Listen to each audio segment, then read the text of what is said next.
A biker thought he could bully a young black delivery girl in broad daylight. He slapped her, humiliated her in front of the crowd, but he never expected what she'd do next. Minutes later, he was pinned under his own bike, crying for help, and the girl, she walked away like a queen. Here's what really happened. It was a scorching afternoon in downtown Atlanta, the kind of heat that shimmered off the pavement and made the air feel thick like soup. The sun blazed down from a cloudless sky, and the city buzzed with the usual chaos. Honking horns, construction noise, and the rhythm of summer life pulsing through every block. 17-year-old Imani Carter wiped the sweat off her brow as she zipped up the insulated carrier strapped behind her on her electric bike. She had just picked up her third delivery of the day, 2 heavy bags of Thai takeout for a law firm near Peachtree Street. The smell of spicy noodles and fried dumplings lingered in the air as she pedaled off, dressed in her company uniform, a red polo shirt slightly faded from wear, a snug black cap that shielded her face from the sun, and a delivery badge clipped to her belt.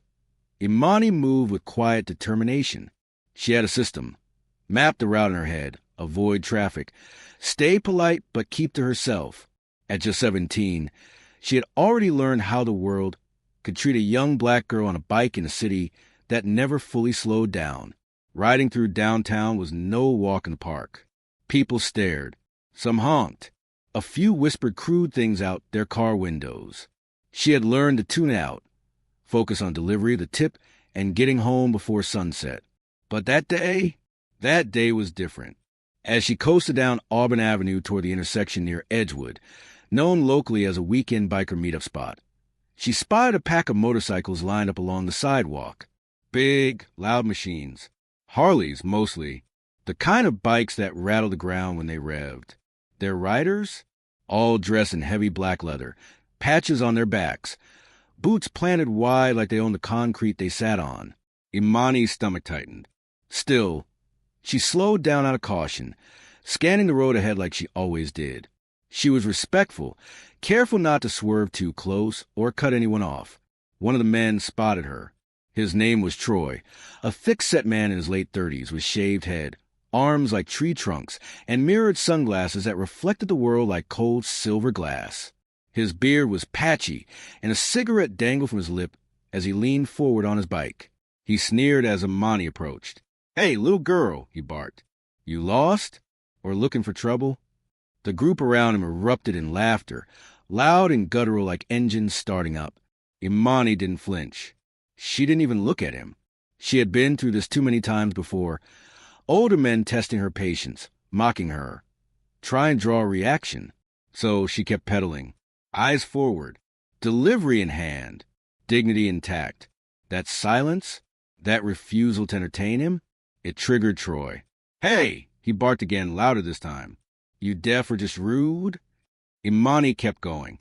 Her heart was pounding a little now, but she stayed composed. That was her strength. Don't show fear. Don't give them what they want. But Troy wasn't done. With a growl, he pushed off his bike and took 2 big steps in the bike lane, right in her path. She tried to swerve, but he reached out and smacked the delivery bag on the side of her bike with the back of his hand. The bag jolted. Her handlebars wobbled. "Watch where you're going, girl," he shouted. Imani came to a stop, her foot hitting the ground. She looked up at him. Finally, her eyes, a piercing brown filled with fire and disbelief, locked with his. "What is your problem?" she asked, her voice calm but cutting. Troy leaned down, his face inches from hers, a smug grin forming. "My problem? You riding around here like you own the place. No manners, no respect. You just think you can ignore people and roll through like some kind of queen." Imani stood her ground. "I'm just doing my job. You don't scare me." That seemed to strike a nerve. Before anyone could react, Troy raised his hand and slapped her right across the cheek. It wasn't a punch, but it was loud, sudden, and disgusting. Gasps came from a few onlookers across the street. A woman walking her dog covered her mouth. A man on a nearby scooter froze mid-text. Imani staggered backward, clutching her face. Her cheek stung. Her vision blurred for a second, not from pain, but from pure shock. She had never been hit before. Not like that. not by a grown man. The world seemed to go still. And then something in her snapped. She dropped her delivery bag gently to the ground. Her hand gripped her bike like it was part of her. She took one step forward, not out of rage, but with purpose. "You made a mistake," she said coldly. Troy laughed, turning to his friends for approval. "Oh, yeah? What are you going to do about it, princess?" But before he could smirk again, Imani twisted the handle of her electric bike and launched it forward, right into his legs. The front tire struck his shin with force, and the heavy battery pack slammed into his knee. Troy howled in pain and stumbled backward, right into his own motorcycle. It tipped. The handlebar caught his thigh, and he lost his balance entirely, crashing under the bike with a metallic thud. The other bikers jumped up, stunned. A couple started to move toward her, but one of them, an older man with a graying beard, put a hand out. "Leave it," he muttered. She didn't do nothing wrong. Imani didn't wait around. She picked up her delivery bag, fixed her cap, and with a silent tear running down her bruised cheek, got back on her bike. As she rode off, the sound behind her faded. The streets of Atlanta had always been tough. But today, she had proven something. Respect isn't given. It's demanded. The electric hum of Imani's bike buzzed low under the city noise as she rolled to a stop by the curb. She reached for her phone to double-check the drop-off address. Building 401, floor 8, reception. Just 2 more minutes, and she'd be done. The last thing she wanted was trouble. But trouble was already roaring toward her. Behind her, the deep rumble of Troy's motorcycle grew louder, echoing off the buildings. She felt it before she heard it, like thunder chasing lightning. She didn't even have time to turn around fully when his bike screeched to a stop beside her. Tires screeched. Engines revved. People nearby slowed down. And then, bang! Troy jumped off his bike like a man possessed. His boots hit the ground heavy and angry. In a flash, he grabbed her handlebar, jerking her bike sideways and nearly knocking it over. "I said," he barked, his face red with fury, "I was talking to you." Imani caught her balance and looked him dead in the eye. Her voice didn't shake, not even a little. "I'm working. Please let me go." Simple, direct, professional. But to a man like Troy, that calmness cut deeper than a scream ever could. This wasn't just about a bike or an insult anymore. This was about ego, and Troy's was bruised.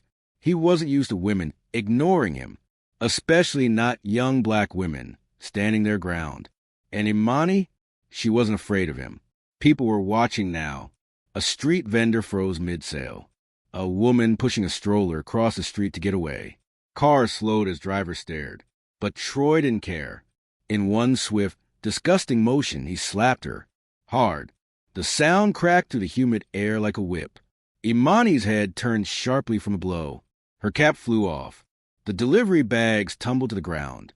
A container of curry cracked open, leaking sauce onto the sidewalk. But she didn't fall. She stumbled back a step, steadying herself on the bike. Her cheek burned. Her lip trembled.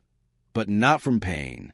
From the sheer shock of being hit in broad daylight, in front of strangers, while doing her job.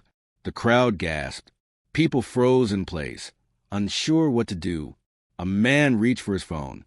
A teenager started recording, but no one stepped in. Not yet. Troy stood over her, chest heaving. He sneered like he'd just proven something. "That's what happens," he said with venom in his voice, "when you don't respect men." For a split second, everything around Imani went quiet. The city noise blurred. Her ears rang. But inside her, fire. This wasn't the first time someone tried to make her feel small. But it would be the last time someone laid a hand on her without consequence. Because what Troy didn't know, what no one expected, was that Imani Carter had been training in Brazilian Jiu-Jitsu since she was 12 years old. Her late uncle had been a self-defense coach. After watching her come home crying from school one too many times, he enrolled her in his program. It wasn't about fighting, he told her. It was about knowing when to stand your ground. And today, this wasn't just a delivery anymore. This was her moment. Imani blinked, slow and focused, then raised her eyes back to Troy. The look on her face changed. The fear was gone. In its place, resolve. She moved fast, faster than anyone expected. In one fluid motion, she stepped forward, grabbed his outstretched wrist with both hands, twisted outward in a textbook wrist lock, and dropped to one knee. Troy cried out as his balance shifted, his arm forced into a painful angle. Before he could react, she swept her leg behind his. Bam! He collapsed hard onto the pavement. Gasps turned into shouts. A small cheer erupted from someone near a hot dog stand. Phones were definitely recording now. Troy grunted in pain, clutching his arm. He tried to scramble up, but Imani stood over him, not in rage, not with vengeance in her eyes, but with calm control. She didn't run. She didn't shout. She simply picked up her bag, brushed the spilled sauce off her polo, and turned to the nearest bystander. "Can you please call the police?" she asked clearly. And that was the moment everything flipped. A woman with sunglasses and a yoga mat nodded and dialed. Another man knelt beside Troy, but didn't help him. He just filmed. A younger biker across the street shook his head in disbelief. The authority in Imani's voice, the calculated precision of her moves, and the unapologetic strength of her presence, it left the crowd in awe. This wasn't some viral video waiting to happen. This was a lesson. Troy groaned, still curled up on the ground, stunned that the girl he tried to humiliate had turned the tables in less than 30 seconds. Soon, the sound of police sirens echoed from the next block. Imani stood tall, bruised but unbroken. The slap still stung, but it no longer defined the moment. She had taken it and turned it into something powerful. The officer who arrived first took one look at the crowd, the camera phones, and the man moaning on the sidewalk. "What happened here?" he asked. Imani pointed. "He hit me," she said, "and I defended myself." Imani blinked slowly, her breath steadying even as her cheek throbbed from the slap. The taste of blood crept into the corner of her mouth, but she didn't wipe it away. Not yet. Her eyes locked onto Troy's. Calm, controlled, fierce. The world around them had narrowed to just this moment. Him, her, and the thick tension that hung in the humid Atlanta air. Then, with a voice that was almost a whisper, but cut sharper than any shout, she said, "I warned you." Troy's smirk faltered, but only for a split second. He wasn't expecting anything more than more silence. Maybe a tear, maybe a retreat. What he definitely wasn't expecting was what came next. In one swift movement, Imani stepped back, planting her left foot like an anchor. Her right hand clamped over Troy's wrist, still gripping her bike's handlebar, and in one flawless execution, she applied a jiu-jitsu joint lock that twisted his arm in a direction no human arm wants to go. "Ag!" he screamed, stumbling forward as his grip released. Before he could even understand what was happening, Imani dropped low, swept her leg behind his, and pivoted her hip forward. Boom! The crowd gasped. Troy's massive body was suddenly airborne, and in the blink of an eye, he was flipping over her shoulder like a sack of cement. Crash! His body slammed onto the hot pavement with a brutal thud. The wind flew out of him, and his sunglasses, those smug mirrored shields, shattered on impact. But that wasn't the end of it. The force of fall tipped his own motorcycle, a beast of chrome and leather, and it came toppling sideways like a slow-motion nightmare. Troy turned his head just in time to see it fall, right on top of him. Bang! The Harley landed squarely across his torso, pinning him against the concrete. He let out a wail, a sound so raw and desperate that everyone watching instantly knew this wasn't a game anymore. The man who had swaggered up to a teenage girl with threats and violence was now lying under his own bike, broken, bleeding, and publicly humiliated. A beat of silence followed. And then, "World Star," someone yelled from across the street. Phones went up everywhere. The bystanders who had a moment ago been too stunned to intervene were now narrating like sportscasters. "Yo," she flipped him. "She's just a kid." She really dropped him like nothing. People weren't just watching now. They were cheering. And in the middle of it all stood Imani. Not trembling, not crying, but shaking slightly, not from fear, but from the adrenaline of power. The kind that comes when you've been underestimated your whole life and finally decide you've had enough.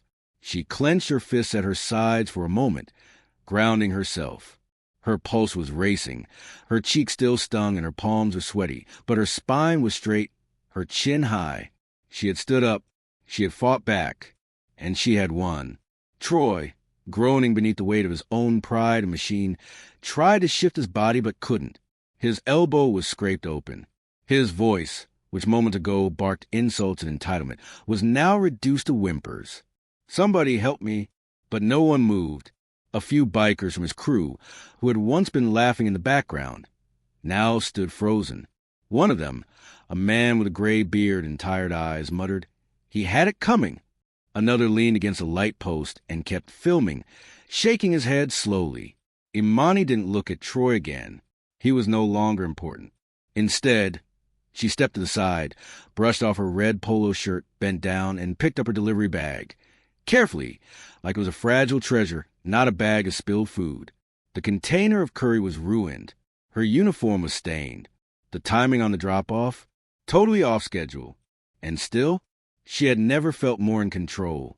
As she slung the strap of the bag back over her shoulder, people began to applaud. Not loud, not organized, but that slow ripple respect that spreads when someone does what no one else dared to. The same city that had treated her like background noise just an hour ago was now watching her like a legend. A woman from a nearby cafe stepped forward and offered Imani a bottle of water. "You okay, baby?" she asked gently. Imani nodded, taking it with a small thank you. She wasn't sure what was going to happen next. The police were probably on their way. But one thing she knew, she had nothing to hide. Troy had hit her, unprovoked, on camera, in public, and she had responded with skill, not rage, with training, not chaos. As she began walking toward the business tower to complete her delivery, still intent on finishing her job, someone called out from behind, "Yo, what's your name?" Imani turned halfway. She didn't shout, didn't gloat. She simply said, Imani Carter, and kept walking. Because while Troy lay moaning on the street, pinned by the weight of his own arrogance, Imani moved forward, quiet, strong, and rising. Within minutes, the distant wail of sirens sliced through the Atlanta heat. The flashing red and blue lights painted the sidewalks as two patrol cars pulled up to the scene. Bystanders parted like a tide as the officer stepped out, alert, scanning, try and make sense of the chaos unfolding in the middle of a normally busy delivery route. But the truth was already in everyone's hands. Phones were still recording. Screens glowed with paused footage, ready to be shown. Voices were buzzing, angry, proud, shocked, amazed. The story had already begun spreading like wildfire. And Imani Carter stood at the center of it all, calm and composed, her delivery bag slung back over her shoulder like she hadn't just body-slammed a grown man. One of the officers, a tall black man with shaved head and a calm voice, approached her first. His badge read Officer Daniels. "You okay, young lady?" he asked, eyes checking her cheek, the visible bruise from the slap. Imani nodded. Her voice didn't waver. "I'm all right," she said. "Just want to finish my delivery." Daniels blinked, almost surprised by how composed she was. "Can you tell me what happened?" Imani didn't rant. She didn't point fingers. She didn't break into tears. She simply said, "He hit me first. I defended myself." Behind them, Troy was still on the ground, now being helped up by a paramedic who had arrived with the second unit. His elbow was bleeding, his pride destroyed. His sunglasses were gone, and his shirt was soaked with sweat and street dust. "I didn't do nothing," he yelled, limping, pointing. "She attacked me, out of nowhere." But it was too late. Witnesses were already showing the officers their phones. The slap, the joint lock, the throw, the bite, crashing down on top of him. Crystal clear, in 1080p. Officer Daniels reviewed the footage from one bystander and gave a slow nod. "Got it all right here," he said, glancing at his partner. "Sir." The second officer turned to Troy. "You're being placed under arrest for assault and harassment. You have the right to remain silent." Troy exploded. "This is insane. I'm the one who's hurt." But no one was listening anymore. Not the crowd, not the officers, and definitely not Imani. As Troy was cuffed and guided toward the back of the police car, his limp more dramatic now. A few bystanders clapped softly. It wasn't a celebration, it was relief. Justice, for once, had moved quickly. But what no one expected was what came next. Just 2 hours later, the first video hit TikTok. Captioned, "Girl gets slapped by biker, then flips him like a superhero. Flexed biceps medium dark skin tone collision. Hashtag Imani Carter. Hashtag Justice in Atlanta." Within 4 hours, it had 1.2 million views. Instagram Reels and YouTube Shorts followed. Someone even added dramatic music to one of the edits. Slow-mo as she threw Troy over her shoulder like a scene from an action movie. By evening, local news stations were picking it up. Teen delivery driver fights back against harassment and wins. Atlanta girl flips bully biker after unprovoked attack. It wasn't just a viral moment. It was a movement. Imani's face, tired but strong, stained shirt and all, became a symbol of power, of courage, of what it meant to say no, even when the world told you to stay quiet. On Twitter, someone posted a side-by-side shot. On one side, Imani picking up her delivery bag after fight. On the other, Troy groaning under his bike. The caption? She didn't just fight back. She stood for every black girl who's ever been disrespected and told to stay quiet. It went viral. Within 12 hours, the tweet had over 400,000 likes, 180,000 shares, and had sparked a full conversation online about self-defense, street harassment, and the strength of young women, especially young black women, who are forced to navigate dangerous spaces just to survive a workday. Celebrities chimed in. A former Olympic jiu-jitsu champion tweeted, "Her technique was clean, calm under pressure. Salute Imani. You handled yourself like a pro." A popular podcast host added, "What Imani did wasn't just physical, it was spiritual. She took back power with grace and fire." Even national outlets began covering the story. By the next morning, CNN's morning show aired a clip with a headline, "Delivery Hero. 17-year-old defends herself in viral video. Community calls for anti-harassment reforms." For Imani, everything was moving fast. Faster than she could have imagined. That night, as she sat on her porch, still in her uniform, her phone buzzed nonstop. Texts, DMs, interview requests, support.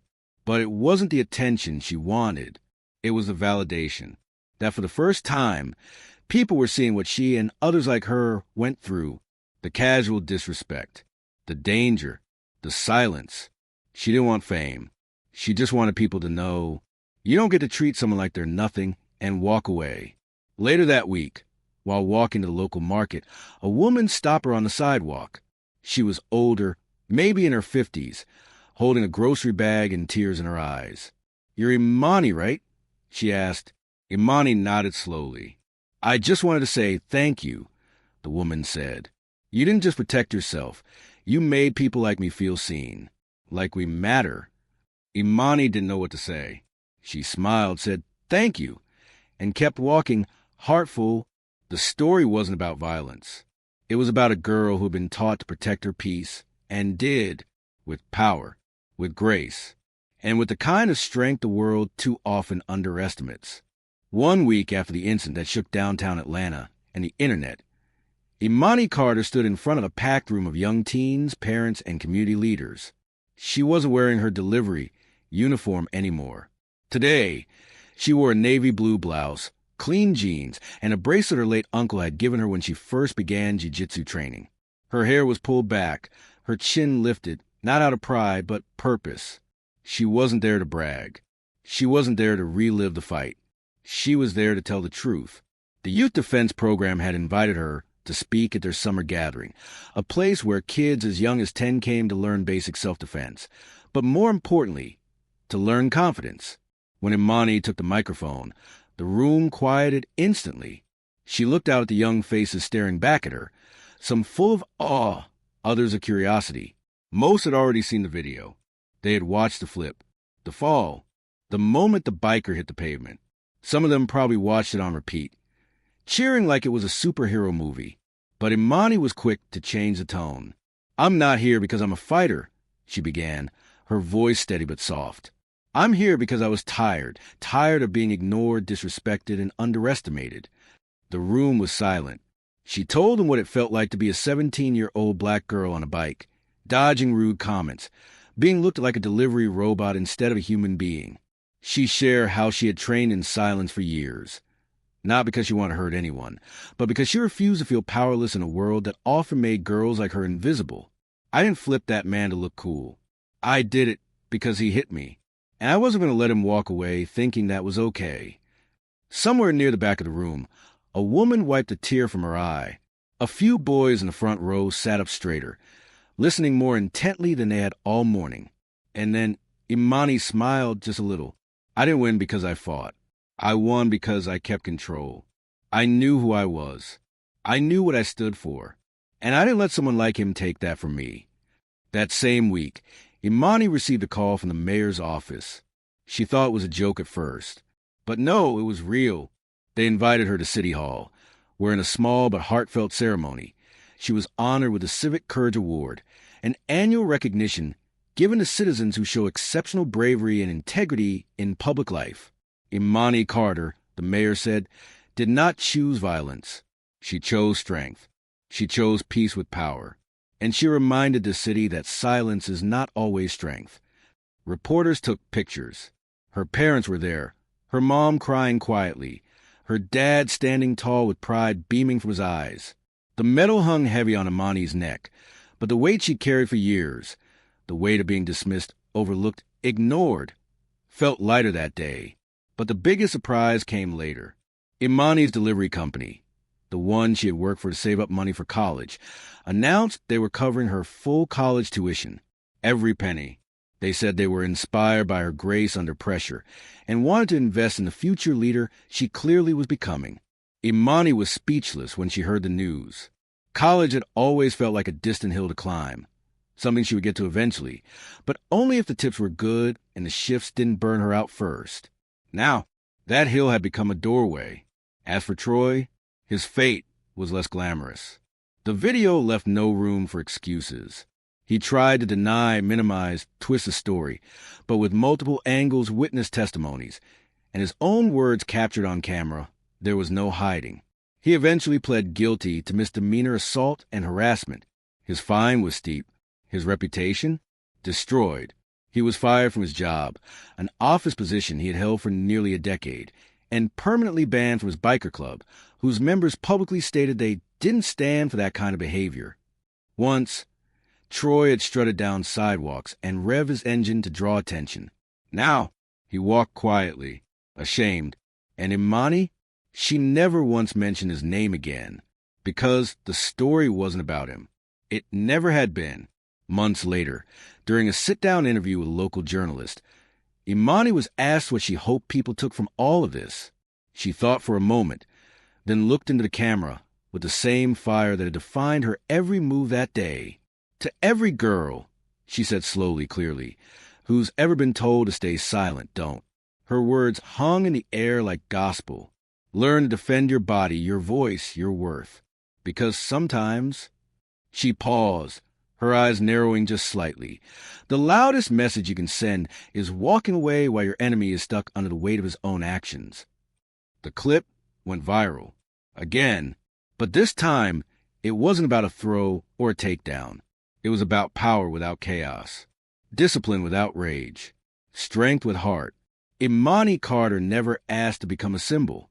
But sometimes, the quietest fighters leave the loudest echoes. And in a world that too often demanded her silence, she answered with action. Now, the world listens when she speaks.